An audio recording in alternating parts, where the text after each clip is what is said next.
Hi everybody, welcome to today's episode. So today I'm doing another book review. I'm doing very light-hearted books. If you are a little bit tired of reading about heavy stuff and you don't want to learn much, but you still want to read sensible books that are going to make you feel good, stay tuned. You've come to the right place.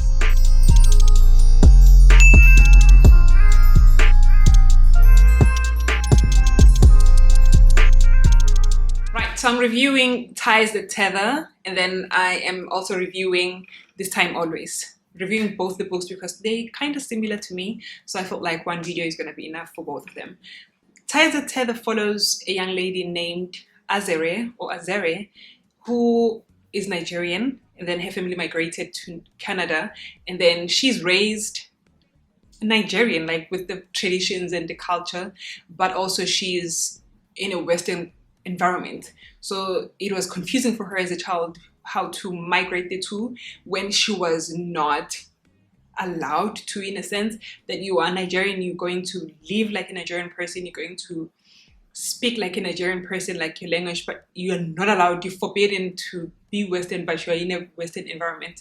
Anyway, the story is more about her being expected to marry a Nigerian man whom she'd promised her father she would, because when her father was dying in his dead bed, she promised him that she would marry a Nigerian man to honor him. So she'd been burdened by this. Her mom had been trying to set her up on these blind dates that she hated with everything in her.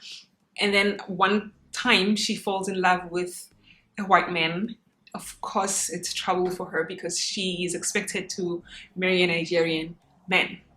She tries to fight her feelings for this man and, well, she's not successful. She falls pregnant and then her mom disowns her.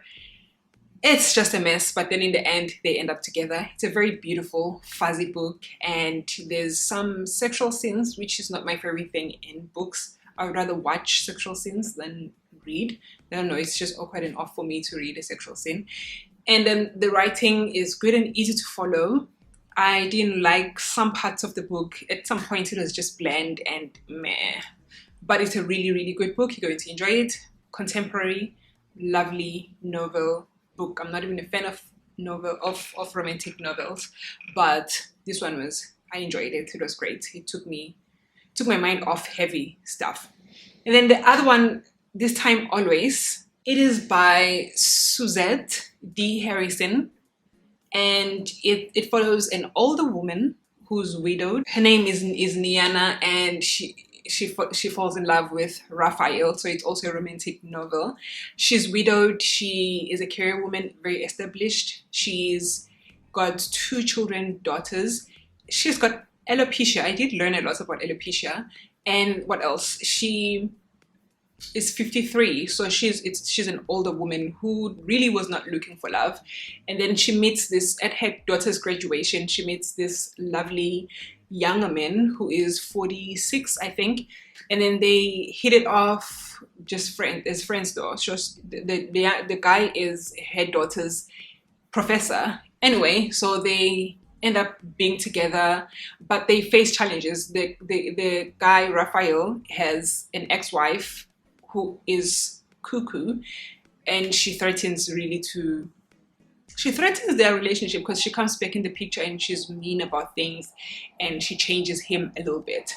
So they end up together as well. Both have great careers, both are devoted to their individual families, and then they end up together after going through some really hectic things. But it was so beautiful to see how older people fall in love. It was so beautiful to me. I'd never thought of, I don't know, how I was raised is like you don't think about older people like that, but it was lovely to see her. She's jolly, she's just this happy soul who has her own challenges as well, and this guy who's reached a certain point in his life, who's very respectful toward her.